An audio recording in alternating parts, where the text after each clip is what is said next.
Text ribbon क्या होता है कि ये देखिए मैंने अपने डॉक्यूमेंट में इन पेज में रिबन के थ्रू इसकी फॉर्मेटिंग सेटिंग करनी है। तो सबसे पहले आपने जो चीज़ लिखा हुआ है उसको सिलेक्ट करेंगे।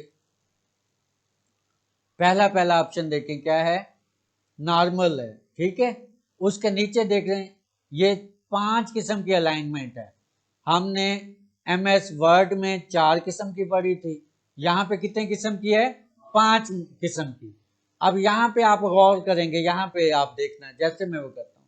पहले वाला क्या है, लेफ्ट अलाइन, क्या है जी।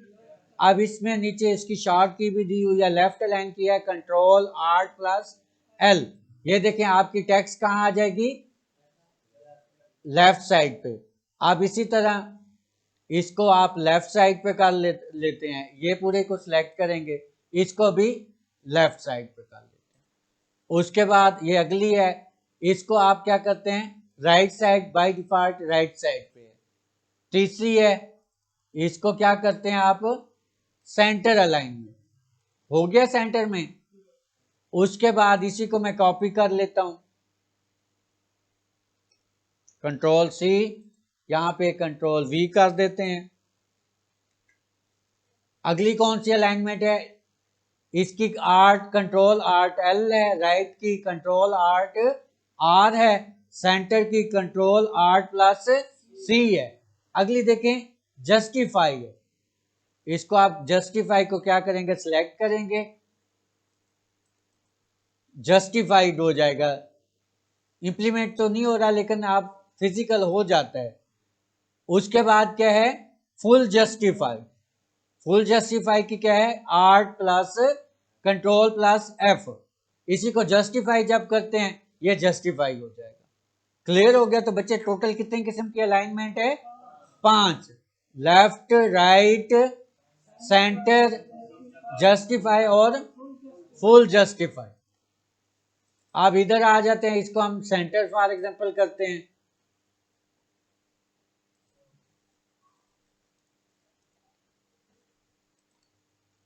सेंटर करने के बाद इसको थोड़ा सा फॉन्ट इसका मैं चाहता हूं बड़ा हो जाए। अच्छा ये देखें 2 दी हुई है। अगला फॉन्ट स्टाइल है, एरियल ब्लैक, ठीक है, एरियल सी। अब देखें इसमें हम 2 लैंग्वेज यूज करते हैं। ये देखें क्या लिखा हुआ है, इंग्लिश, उर्दू। तो जो ऊपर वाली है वो इंग्लिश की है। अब यहां पे हम एरियल के बजाय कोई और डाल देते हैं,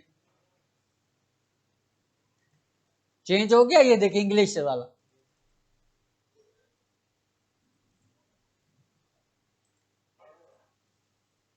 उसके बाद ये नीचे ये उर्दू वाली है। अब देखिए ये सिंपल है, ये हमने चेंज की हुई है।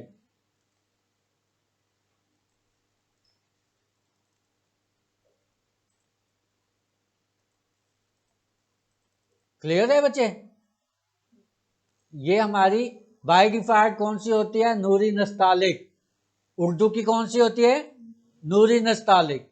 अब आगे आ जाए, आगे ये इसका फाउंट कलर है, क्या है बच्चे, फाउंट कलर है, ग्रीन कर लेते हैं। आगे वही वर्ड एक्सेल वाला, बोल्ड इटैलिक, बी से बोल्ड और आई से इटैलिक। ये इसका फाउंट साइज है। ये देखें हम इसको ज्यादा कम कर सकते हैं, यहां से हम इसका फाउंट चेंज कर लेते। क्लियर हो गया। उसके बाद ये हमारा आगे क्या है कि इसकी अंडरलाइन हम उधर कंट्रोल यूज से करते थे, यहां पे एक नहीं 3-4 किस्म की है। सिंगल अंडरलाइन है, उसके बाद अगली देखें डबल है, उसमें क्या हो जाता है, डबल लाइन आई हुई है। उसके बाद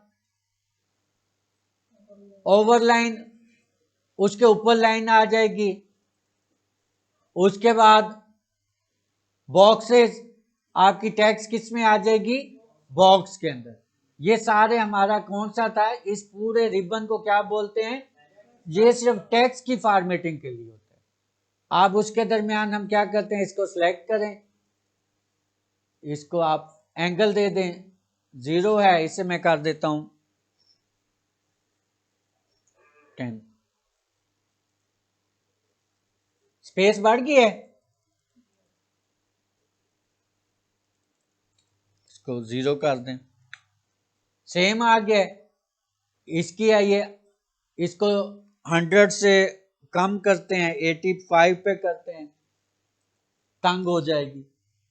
खुला करना है इसको 120% कर देते हैं। क्लियर हो गया बच्चे? तो ये आज हमारा रिबन था जिसमें हमने इसके मुख्तलिफ ऑप्शन पढ़े हैं, कौन कौन से। पहला नॉर्मल है, उसके बाद ये अलाइन, इसकी अलाइनमेंट्स हैं 5 किस्म के।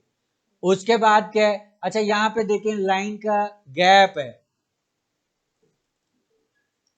लाइन गैप 0 है, मैं इसको क्या कर देता हूं 3 कर देता हूं,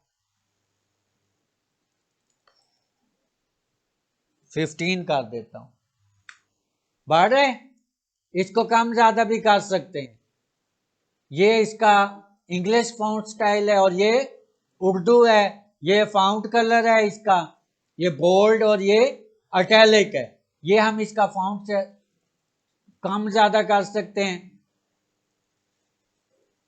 यहां से हम इसको अंडरलाइन करना है, जो भी करना है वो कर सकते हैं। ये एंगल है इसका और ये नीचे इसका। आपको कोई चीज नहीं समझ आती, यहां पे देखें, यहां पे गौर करना है। ये क्या लिखा हुआ है, करेक्टर स्पेसिंग, स्केलिंग, और ऊपर करेक्टर स्पेसिंग है, इंक्रीज डिक्रीज के लिए दिया हुआ है शॉर्ट की। ये देखिए, तो आज का हमारा यही लेक्चर था। आज हमने रिबन पढ़ा है कि रिबन में कौन कौन से फंक्शन है और कैसे इनको इम्प्लीमेंट करना है।